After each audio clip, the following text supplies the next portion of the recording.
Hey, Calvin, what's up? What up? Welcome. It's a whole new season. Whole new season, season 2. It's season 2. What we gonna do? Dos. Dos. We're gonna do 2 times as much as we did last season. And we gonna cut up. Yo, we cutting smooth the hell up. We are unchained. No. Well, welcome to the No Ceilings podcast on the Turtlesmith Network. This is a podcast where we talk about what it takes to start a business for women and entrepreneurs. So hope that you guys get an opportunity to tap in with us and just have as much fun as we're having. Yeah.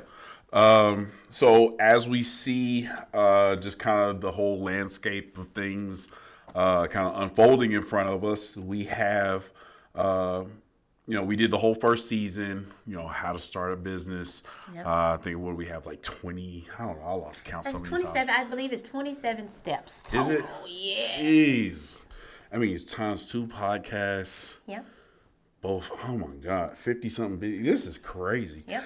But nevertheless. And so, no, we're not going to teach you in the second season how to tear down your business, but we're definitely going to continue providing some good business resources, some good topics for people who are in business. For those of you who did start your business and go through all of our steps out there, this is the time that we now become, your support system and a little bit of entertainment as well. So, yeah, hopefully. And as you said before, the whole point of the No Ceilings podcast, even though, like I said, we kind of mirrored the Turtlesmith podcast in the first season, the whole point of the podcast was to also provide those different resources for women and minorities in business. Yeah. And so we are going to do a lot more of that in both in studio and on location a few times during this season. So there's a lot of new things, a lot of cool things, yeah. A little bit more of a laid back vibe that people can kind of expect. I'm going to try to lay back a little bit. I know I seem a little tense. Just lay I'm back. going to lay back just a little. You need me to roll you something? Yeah, well, that's the same face I gave when we was talking about coca. Many people, oh no, that was crazy. I'm going to tell you right now, many people have sat down and answered that question in the positive with me, and they lived to tell their tale of regret. So I understand your hesitance there. That's cool. Yeah, no, I don't want to roll with you, bro. Oh, why not, man? It's so fun. I know. I just be chilling. Mm-hmm, I know. I just like to watch. Well, a few things. Speaking of watching, we watching these prices go up everywhere right now. Like, how much are eggs in your area? So, 2 things. 1, shout out to my neighbors, because my neighbors have chickens. And the other day, we was just sitting there at the house, just chilling, me and Tia just chilling with the kids. And I heard the doorbell ring, and I'm like, all right, we ain't expecting nobody. Everybody's here, who's here. And I'll go open the door, and it is my neighbors, and they had the cutest little boys, like just a little bit smaller than Caleb. But I could see these 2 being great friends growing up, right? Like, because they instantly just like hit it off. Caleb came to the door, and they instantly just hit it off. But anyway, they brought us over a dozen fresh eggs from their chickens. And I said, you do realize this is like you giving me a gold brick right now. That is hilarious, because the exact same thing that I promise you can pick up the phone right now. What? And call your daddy. The exact same thing happened yesterday. Was it yesterday? Yeah. Really? We were over there yesterday. I stopped by there, and doorbell rang. Yeah. And it were the 3 little girls from next door.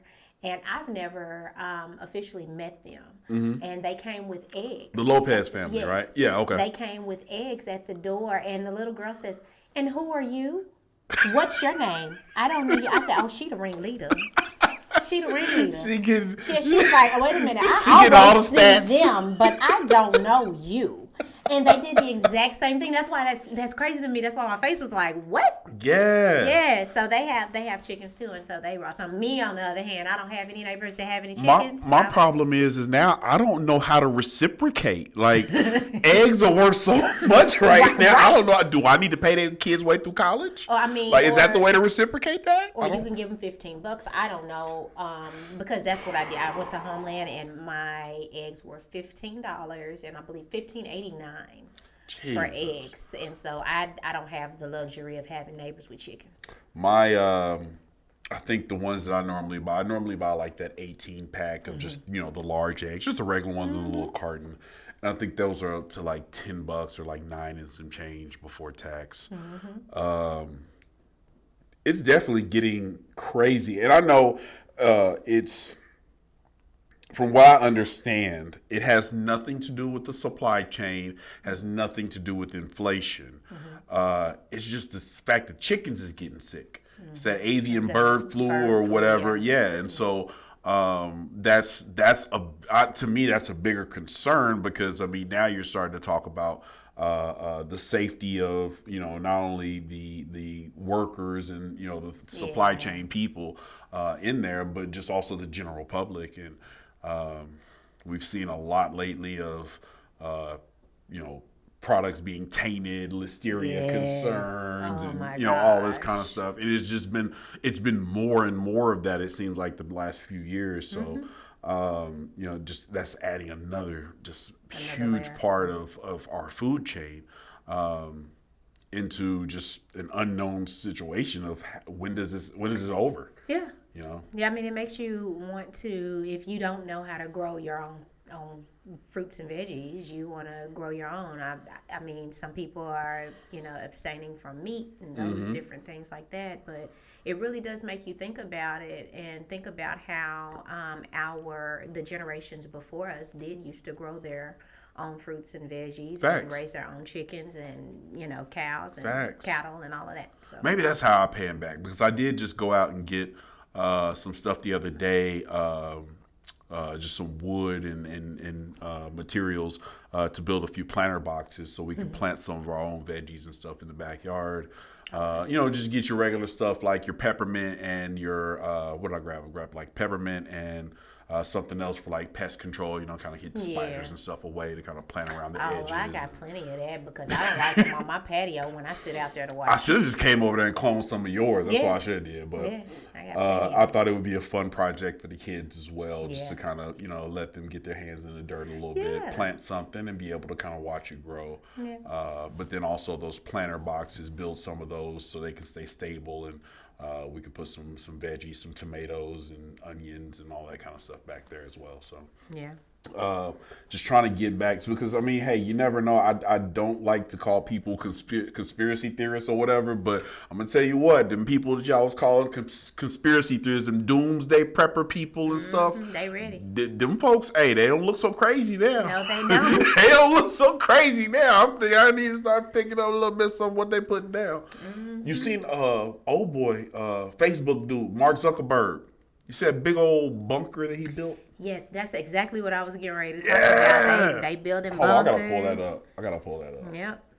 We're gonna do a lot more of this year too. We're gonna start pulling up some stuff. And I actually, I got one more thing on the eggs because we're in Oklahoma, and not too long ago we had a quick little ice storm where a lot of people were just kind of sliding. It was like it was drizzle.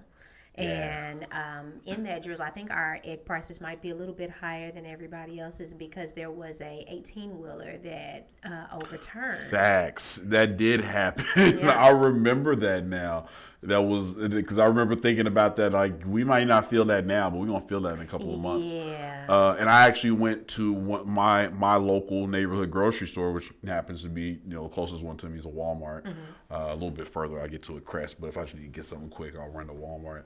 And I believe that we were probably directly affected by that because there came a point during that time, right after all that weather had happened, and I went in there and there was no eggs. Man, them was our eggs. None. Those were the eggs that we were supposed to have. Ain't that nothing? Man, for real. Like that. That was the first time I ever saw a news story that of something of that type that directly affected me. And a lot of people was pissed off too because they want to go get them eggs. Whatever was left, whatever didn't get broken.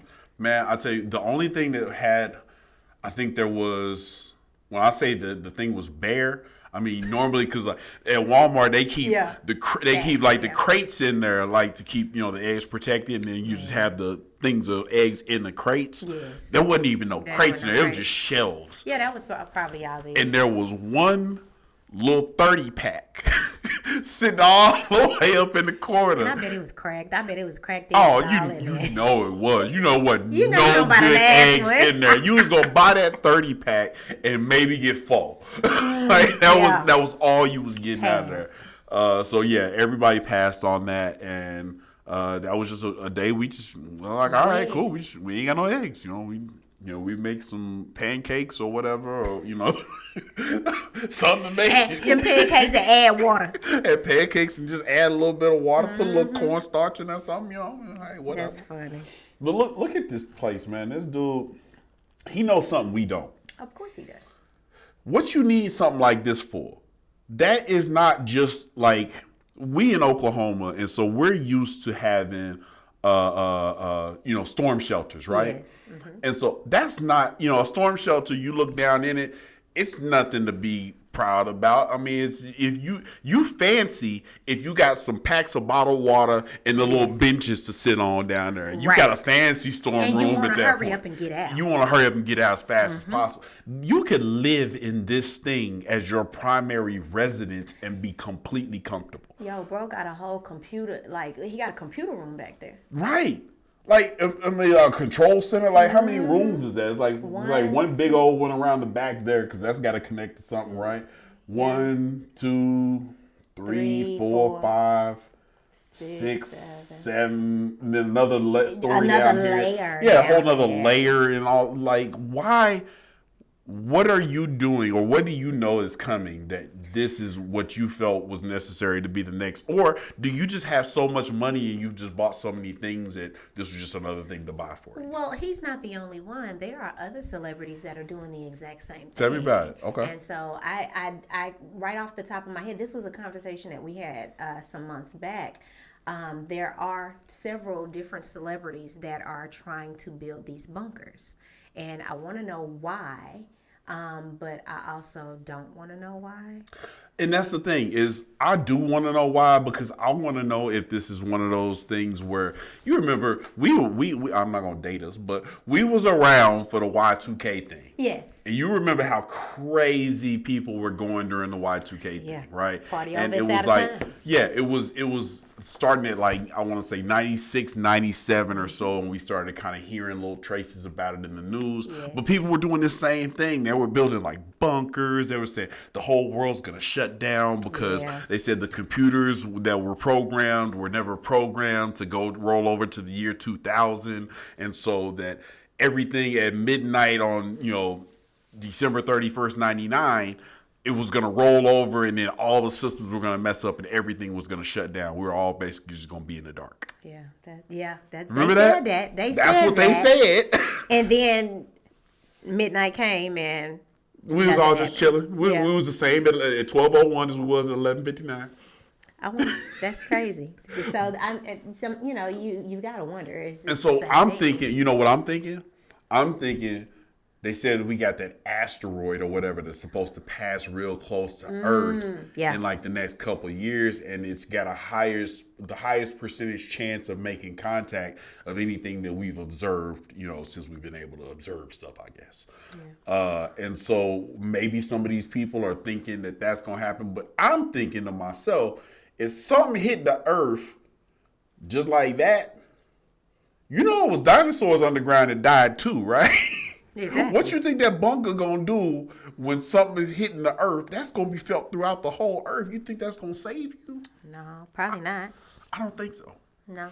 Matter of fact, have you seen that show? What's that Paradise. Show? Paradise. Yes, I love that. Oh, I love that. It remind me of that. Yeah. Okay, like that's a very, very optimistic way to look at what happens to the Earth after something like that happens. That's a good show. It's a really good show. This is not an ad. We're not getting paid, but hey, you got a couple dollars to throw, Hulu. Just saying. Let us know. We here. But so we're kind of talking about. There was one thing I wanted to kind of have us take a look at here real quick. Speaking of hot topics, right now, I guess one of the hottest topics out there, and we are not a political podcast, so I just want to put that out there first and foremost. And the political views of anybody that you find on this podcast are their own, and not the views of Turtlesmith as a company. So with that being said, our current presidential administration obviously is pushing hard for these tariffs. And what I found out in just kind of having conversations with a lot of people is, unless you're in the lane of business or shipping and receiving, manufacturing, a lot of people just don't know what tariffs are, Right. who they affect, and how they work. And so I did find just a little list of a few videos here. I'm going to pick one that just kind of breaks it down pretty plainly for us. Randall. Man, what is this? This guy looks whiteboard animation. I like this. Let's go. Okay. A tariff is essentially a tax on goods and services that are imported.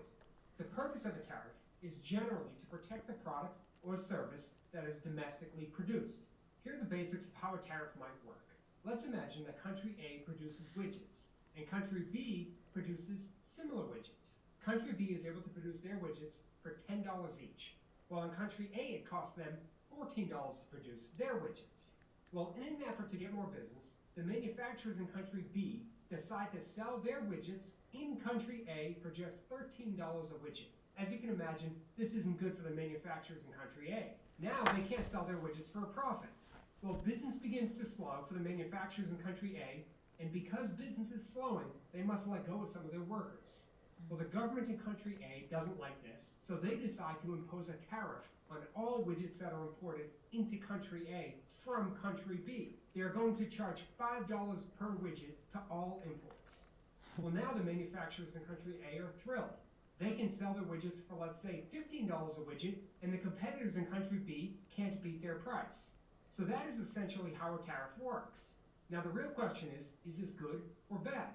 Well, for the widget manufacturer in country A, it's a great thing. They were losing money before with no real way to compete, but now they're selling their widgets again for a profit, and they can hire again, and their business is growing.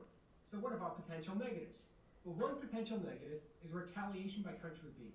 Perhaps country B is upset by this widget tariff, and perhaps they put their own tariff on, let's say, chickens that are imported into their country from country A. And also, let's imagine that there's a lot of chickens that get shipped from country A to country B. Well, this could be the beginning of a trade war. And although it often takes a long time for trade wars to play out, there tends to be many losers and only a few winners in a trade war. Yep. Another consideration is the end user. You might hear an argument saying something like that country A manufacturers were taken off the hook. Instead of country A manufacturers having to innovate or cutting costs to compete with the manufacturers of country B, instead the government stepped in. So what about the end user? The people or companies that bought those widgets before used to pay just $13 per widget, thanks to the imported widgets. But now it's costing them $15 a widget, which makes their expenses higher. So are tariffs good or bad? Well, you decide, since it seems that the answer to that question depends on who you ask. That is very, very true. So the way I understand it is, and they did a really good job, I think, of explaining that. I had to make sure I get that video up on the screen for us here. But basically what it boils down to is this. Our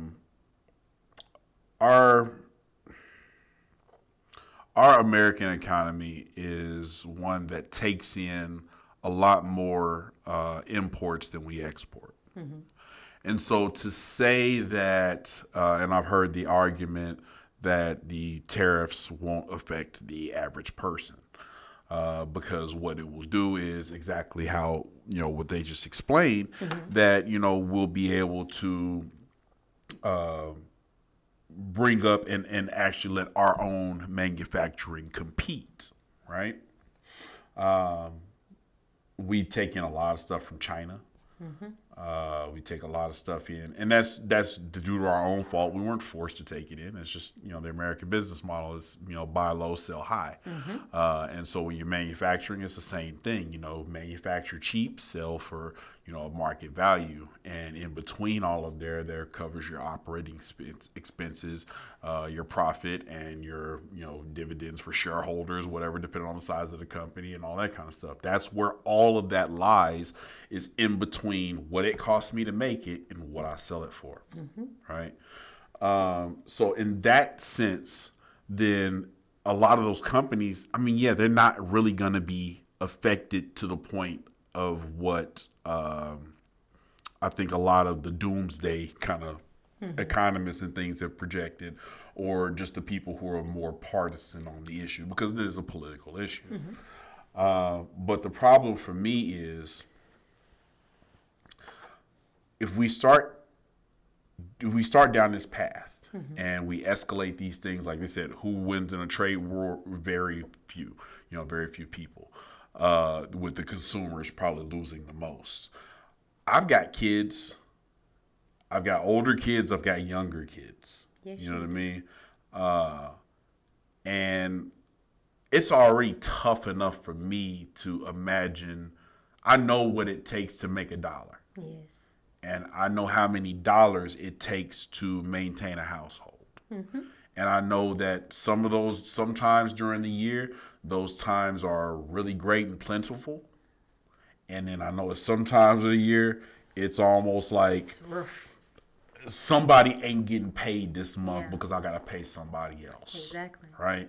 That's just the ebb and flow of most households in America. I won't say all, because obviously there's a lot of people who don't have to worry about this. But even those people now have to start worrying about this. Yeah. We're talking about a 25% increase across the board on a lot of different products that are necessary for the continuation of our economy and for people to make a living. I got a 21-year-old son at home right now that, we're trying to find a vehicle for. Yes. And even if we look at, going back to my point of, we import more than we export, even if we're talking about American car manufacturers, those parts come from. Those parts still come from overseas. Indeed. Even if we're talking about whatever product, insert product here, shoes, clothing, electronics, all of these different things. Yet you may find a company, or you may even form new companies to manufacture these things in America. But those parts are still coming from somewhere else. There's nowhere you can go to escape this. Right. Think about the small business owner. That's really the big one. That gets all of their supplies for whatever it is that they're manufacturing here. They get those from overseas. They get those from the wholesalers, from AliExpress, Alibaba, Shein, Temu, or whatever. All of those, because they have all of those little things that people need to, make to create a product for something, and then sell it at a higher price. So those small business owners, I think that they will see, some increases in some prices. One of the things I don't know, and maybe this might be a question for John or maybe even Scott. What are some ways that companies can avoid tariffs? Like, the way my simple brain, my logical brain thinks, right? So let's say that here in the United States, we put tariffs on products coming in from China, for example, right? Well, if I'm a small business owner, and let's say I'm connected with, my manufacturer in China. Yeah.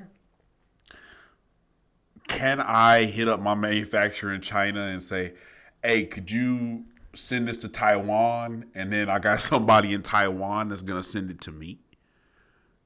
Does that work, or is that skirting around? Is that illegal? Like, that's just the way my logical brain thinks, right? I'm not involved in manufacturing or anything, so I don't know. Increases that increases your shipping time.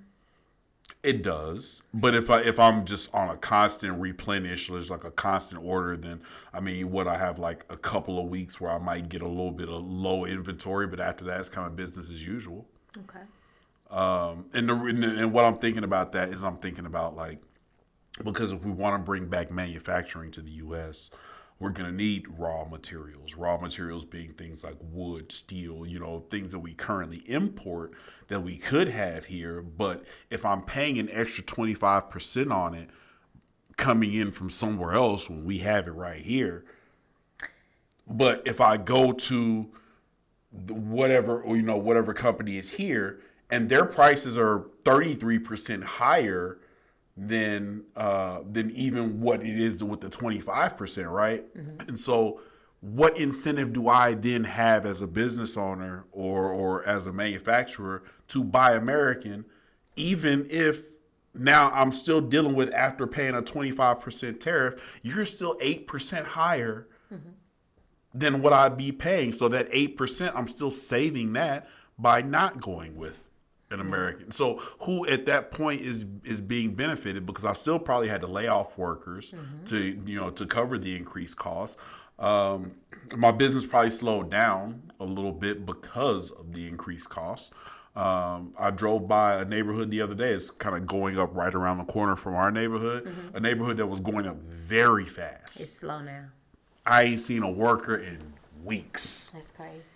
That is so crazy. And so that whole industry, obviously, like I said, not to get political, but they're getting hit double sided. They're getting hit on the labor side as well as the materials. Yes. But yeah, I've got a few friends who are contractors, a few friends who are developers, and things like that. And what I hear from them is just uncertainty. Yes. They don't know which way the ball is going to bounce. And even if it does bounce this way, there's a whole nother problem waiting for them. So it's like it's going in phases. Okay, we overcame this. Now we got to look at this. Right. You don't know what's going to happen next. And even if you get past this part, can you get past the next part? Right. It's like trying to solve a hard puzzle to just get a maybe result.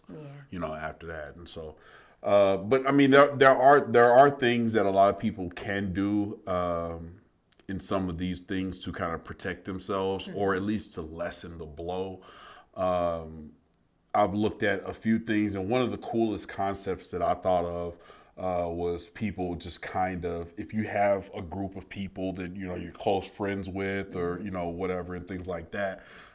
For you all to just kind of pool your money and increase your buying power by buying in bulk. Right. So while you may not see an amount of cash go up, for the same goods, you're kind of just insulating yourselves from that. So what that looks like, I guess, on paper, let's say you and 3 or 4 of your neighbors, the houses around you or whatever, all get together and say, okay, for some of these raw things that we need, whether that be eggs or whether that be some of these different, or whatever the case may be, let's say it's springtime, so a lot of spring cleaning and home improvement projects start to come into play.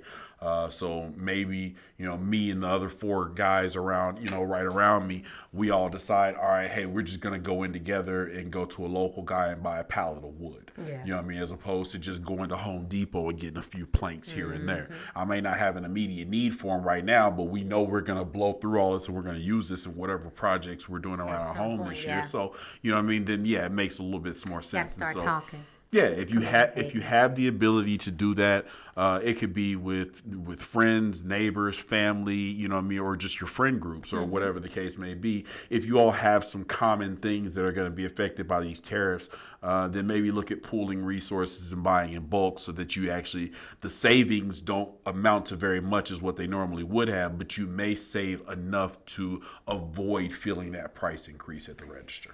Yeah, I think that's a really good idea. And I know you said neighbors and stuff, but a light bulb popped into my head. You know, people make friends and connections with a lot of networks through like these Facebook groups and that kind of thing too. People that have legitimate businesses.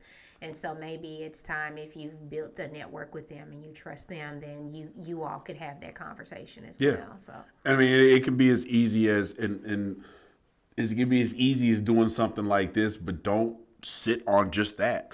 Understand that this same practice that I'm talking about right now of just purchasing goods is also the same practice that people use to start mutual funds and start, you know what I mean, like investment funds among those peer groups as well. So if you can dial that in, you know what I mean, then use it for this purpose, but don't sleep on the fact that, you know, some of those same people could also be the group of people that you go into investing or, you know, stuff like that. And maybe you can come up with a way to, you know, cash in on some of this economic downturn and find a really good way to set yourself up for the bounce back. So don't crawl into a hole and turn the world off to, you know, your friends, and, you know, people get depressed. Don't do that. You know what I'm saying? And this is a real thing. People get depressed and they just cut everything off, and they're like, you know what?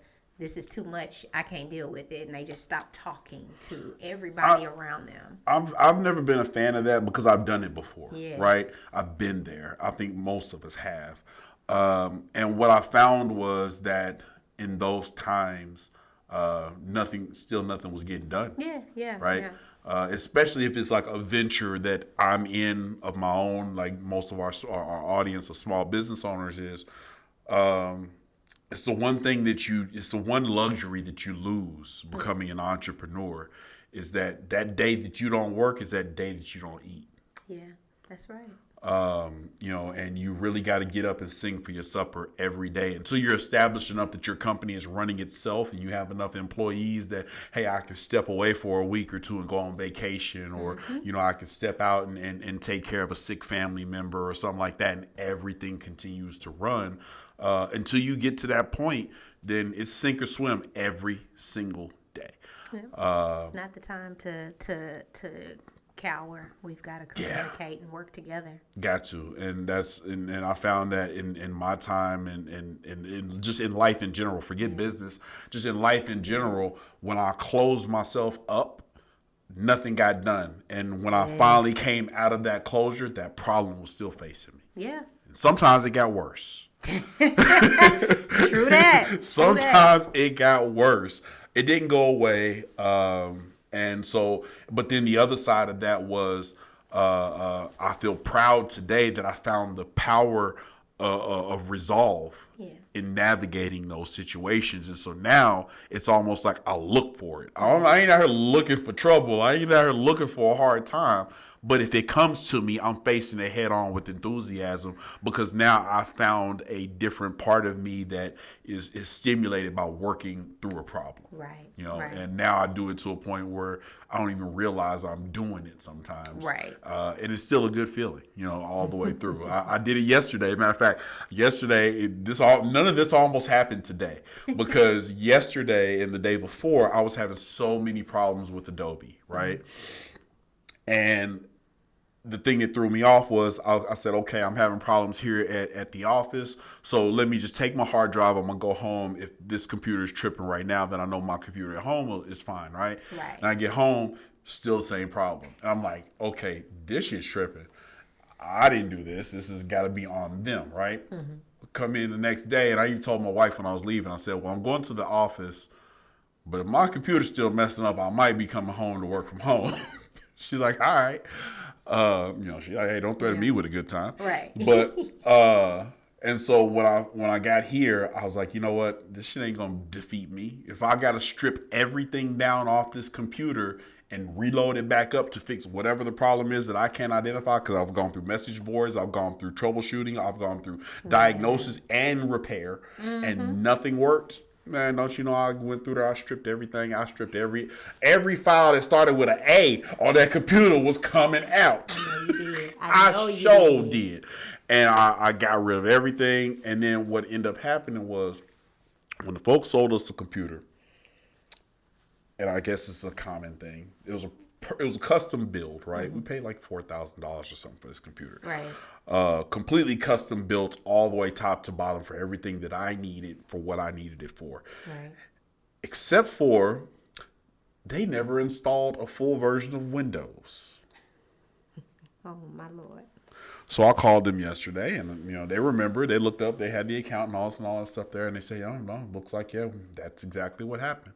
So dude had a product key right there. He opened it up, read it to me over the phone, sent it to me through email, put it in, still stripped everything Adobe off the computer, reloaded it all back up. Guess what? That shit started working right on that, and I felt so proud of myself. You should be. I walked You up didn't there. let it defeat you. I walked up there and I told Scott that I stopped everybody in the office and just so I could make my announcement that I just fixed my problem with no help. Attention. Attention, please. So, but speaking of fixing problems and doing things with no help, or exactly doing things with your own way, we do have a quick story we want to get into here real quick, and then we're going to get on out of here. Yeah. I have it up on the screen here, but Scott had been telling me about a historical figure known as the Duchess of Amarillo. Okay. And there is very, very little information online about her, but we were able to find a website for, I believe, a neighborhood that was named after her, or that she was, maybe the developer of, that's still there in Texas. And they actually included quite a bit of information. So we took a couple of notes. Do want to set the scene here. She did live from the year, she was born in 1860. She died in 1931. So 71 years old, 71 years on this planet. And she got the nickname the Duchess. She wasn't royalty or anything like that. That was just a nickname that was given to her. And so, but we did find some information. And I think one of the things that we want to do going forward on this podcast is find a little bit of time to highlight women and minorities in business, whether they're past, present, or current, whatever. So if you have some that you are wanting us to review, drop that in the chat. Drop it in the comments. We got you. We are very, very user or viewer suggestion friendly here. But you got some stuff pulled up there? So she apparently, first off, she got like 10 names. Yes. Her real name is Melissa Dora Oliver Eagle. Oh, you missed one. Melissa Dora Calloway. Oliver Eagle. Oliver Eagle is hyphenated because Oliver, I believe one of the names was her first husband was an Oliver. Her second, when she remarried, was the Eagle. He was an Eagle. Right. Yes. Okay. So that's what it was. I know she kept both. She kept her widower husband's name and then hyphenated for when she remarried. Mm-hmm. And so she was born in 1860 in Eufaula, Alabama. She graduated from George Female College in 1879. And that's not long after that, she married William Oliver Eagle. And then eventually they moved to Amarillo. Amarillo, Texas. Invited by merchant brothers to visit in 1890, they decided that they would permanently relocate in 1895. The story says that when she came into town, she arrived with her fine horses and carriage and household servants who were said to be the first blacks in Amarillo. What size rims do you think they had on that carriage? I don't know. She came in with black people. You know they had some 30s on that carriage. They had 30s? You know they had 30s. It's the 30s. You know they was pulling up in the 30s with the ivory trim. They had what's the little thing, the record player with the horn on it, the sousaphone. They had that on the back. It was just beating, playing some of that Beethoven. No. Oh no. Okay, never mind. Not Beethoven. All right, never Stop mind. and the rims keep spinning. Man, hey, my horses keep walking in Hey. the cart standing still. How that happening? My horses moonwalk. Hey, whatever. Whatever. Well, she was a financier, real estate developer, and Yes. philanthropist. Yes. I'd like to say she with the philanthropy. Well, first off, let me see. She operated under a gender neutral name. That was the cool part about it. Yes, because it wasn't for what she was doing. It wasn't normal for her to navigate in like male dominated industries, which at the time was finance. So she operated under MD Oliver. So one of the things that kind of threw me off about it too was, and we know America has a really sordid history, especially around this time. And that's along the issues of race, gender, and all these different things. It wasn't illegal for her to do what she was doing. It was just considered unusual. Yes. Unusual in the sense of we're still very much women in the home. Women don't work.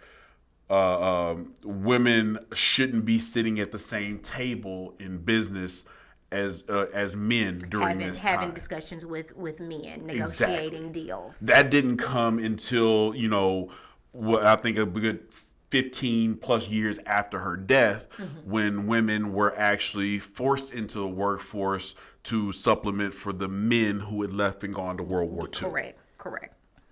I think that's what really makes this cool. Yeah. About her. She found a very clever way. Very clever. To really, be this business savvy individual without people even knowing that it's a woman. The funniest thing was, too, to me, was the fact that she was getting a when she came into town, she had more money in her personal fortune than the combined amount of all the banks in the town. Baby came in balling. Okay, and so it wasn't even so much of the women in business thing that probably rubbed a lot of people the wrong way. It was probably more so the fact that, hey, I'm some proud man, farmer, whatever the case may be, hard up on my money. And now this rich woman is what's going to have to make me be a solvent again or whatever. You know what I mean? Like, I think that probably rubbed a lot of them Texas men the wrong way. Of course. And so she did business when she made these loans and things like that under MD Oliver. Which was, when you abbreviate it like that, it does look like a very masculine name. Yeah. I feel like, one of the things, I hate that we couldn't find tons of information about her, but I feel like she matters because she broke barriers, as a female financier. In the Gilded Age, you know what I'm saying? I really think that she really did that. She transformed Amarillo's infrastructure and their culture in so many ways. She embodied resilience, and we didn't really talk about this, but she embodied resilience by facing mobsters. I think that's my favorite part of the story. So there was, obviously people understood that during that time of, especially during the time of Prohibition, the mob in Chicago and, in other parts of the Midwest, Kansas City and things like that, really were instrumental in the transporting of booze and all that stuff across everywhere. So essentially the pipelines that they used to transport booze to other areas of the country essentially became their reach of influence into those areas of the country. And so it says here that, let me see, where did it go? Boom, there it is. It says here, because of her firm stance against liquor during that Prohibition time, Chicago mobsters made several kidnapping and extortion attempts against her, after which she carried a revolver in her purse. She said, I'm not finna cower away. Y'all come on over here. I got something for you in this purse. She got that pow pow. I got that pow pow. She got that pow pow, baby. She was backing out the purse with it like, I don't care what you talking about. I don't mess with liquor. You mess with me, you gonna get this shot. She was the 1900s Medea. She was early 1900s Medea. She was Medea. She was Mansa Musa. But I thought that was a really cool story to kind of highlight. Like I said, we searched a little bit, and there's not a whole lot of information here. But if you are ever in the Amarillo, Texas area, and you do want to get a little bit more information, there's actually a few things around the area that I do believe are dedicated to her. There's a lot of information. Like I said, I'm just on the page of the neighborhood. Yes. That is named after her. But then there's also the Panhandle Plains Historical Museum in Canyon, as well. And so it's a really, really cool story. I think this is probably one of the women that, as my daughter gets a little bit older here, you know what I mean, that I'll kind of, share this story with her as just a little bit of inspiration of how to navigate this world as a woman, even when the world at that time is turned against you. And if she could do it, you know what I mean, and during this time, then you can do it anywhere. Absolutely. That was one of the things that I wanted to do. I wanted to try to relate what she did then to women and minorities now. Yeah. And I feel like she navigated bias and identity. I feel like she had resilience against adversity. Like, so back it out on the mob, though. Like, she was ready. She was ready to back it out on the mob. Yeah, we talking about Al Capone now. Yeah. And she used her community investments as power. Yeah. We haven't talked very much about that because there's not a lot of information out there, but I'm pretty sure in Amarillo there's tons of information about, where her investments lie. And so I think that if we can find more information, if anybody's still interested, we'll be happy to look that up. I have no problem with taking a trip so that we can really get more information about it and talk about it. But I think that this is a really great early, 1900s story about a woman who is resilient. I'm gonna do a little bit more digging on this. Look at this picture of her and her family up here. Well, that's dope. Pretty dope.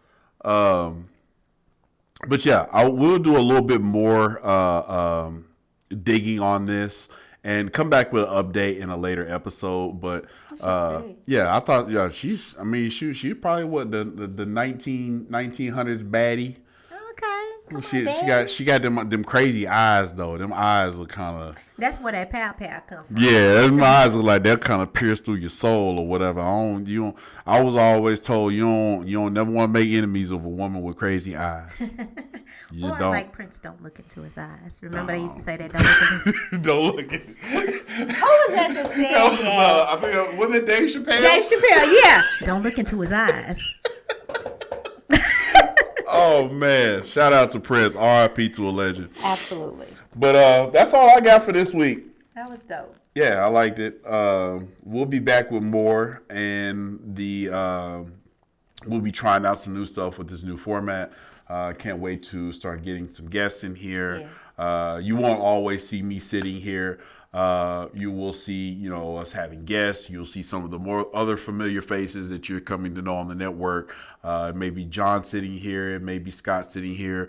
And then we do have a new podcast starting here pretty soon with Dylan and Kevin. Yay! And so the fans will be able to get used to them and also see them as well. I think some of you have maybe heard about Dylan already. She's already been kind of here working behind the scenes. Her and her good friend Kevin are going to be starting another podcast here on the network, catered to helping young people with some life skills. Love it. And so you may see one of those pop in from time to time. So You got any final thoughts? I don't. I'm super excited about season 2 and what it's going to bring. I'm super excited to get out in the community and really talk to some people and see what they've got going and showcase those businesses, those entrepreneurs and those businesses on this network, because I feel like it's extremely important for us to showcase people in our city. So Facts. Shout out to I City. cannot wait to get out there. I got a whole setup and everything already ready. I got it up here. But if you find this episode fun and entertaining, we would definitely like for you to come back and join us some more. We're going to be trying out, like I said, some new things in this new season. Still bringing you some education as well on top of that, and everything to help you keep your business running. And speaking of which, if you check us out on turtlesmith.com, if you are a small business owner currently, or you're looking to start a small business, as we said, we have plenty of resources for you there, as well as some ways that we could step in and also help you in your business and connect a lot of dots for you. So I don't want to get too far down the woods, but we got some nice, I don't even know where it went. We got some nice new pamphlets. We official. We got pamphlets. John walked out with that. He did. He took all the pamphlets. But we will have some more information coming about that soon. So please like, share, and subscribe. Share this information with anybody that you may know that may need it. And as always, you can check us out on turtlesmith.com. We thank you for being here. We will see you next week. See ya. Later.